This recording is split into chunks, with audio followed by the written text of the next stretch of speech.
खिशात स्मार्टफोन आहे आणि तुम्ही तुमचे सर्व पेमेंट्स एका क्लिकवर करताय, मग थांबा, ही बातमी आहे तुमच्यासाठी। येत्या 1 ऑगस्ट पासून यूपीआय व्यवहारांशी संबंधित 5 मोठे बदल होणार आहेत।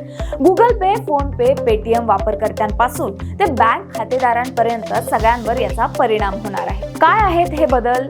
चला जाणून घेऊया आजच्या व्हिडिओच्या माध्यमातून। नमस्कार, मी भक्ती आणि तुम्ही पाहताय आवाज मराठी। आतापर्यंत यूपीआय ऑटोपेची मर्यादा 15,000 रुपयांची होती।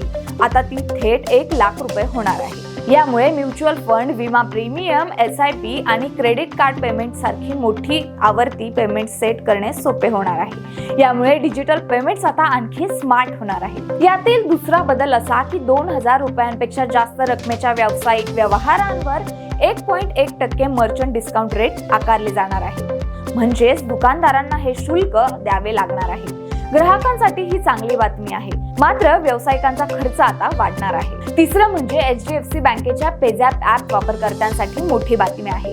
रेफर आणि अर्न हा लोकप्रिय कार्यक्रम 1 ऑगस्ट पासून बंद होणार आहे। या योजनेअंतर्गत मिळणारे रिवॉर्ड्स पण आता उपलब्ध नसणार आहेत। चौथा आणि सर्वात महत्त्वाचा बदल म्हणजे एअरटेल पेमेंट बँक त्यांचे ॲपवरील इन्स्टंट मनी ट्रान्सफर सेवा 1 ऑगस्ट पासून बंद करणार आहेत। यामुळे एअरटेल ॲप वापरकर्त्यांना इतर पर्याय शोधावे लागणार आहेत। तुम्ही ही सेवा वापरत असाल तर आतापासूनच तयारीला लागा। 5वा आणि शेवटचा बदल म्हणजे ॲक्सिस बँकेच्या मुदत ठेवींवर व्याज दरात आता बदल होणार आहे। 1 ऑगस्ट पासून ॲक्सिस बँक आपली एफडी व्याज दरात सुधारणा करणार आहे। गुंतवणूकदारांसाठी ही महत्त्वाची बाब आहे। नवे दर जाणून घेण्यासाठी बँकेच्या संकेतस्थळाला भेट द्या।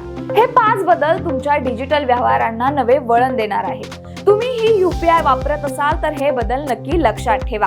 याबाबत तुम्हाला काय वाटतंय हे आम्हाला कमेंटमध्ये नक्की सांगा। हा व्हिडिओ आवडला असेल तर लाईक, शेअर आणि सबस्क्राईब करायला विसरू नका। पुन्हा भेटू अशाच महत्त्वाच्या अपडेट्ससह।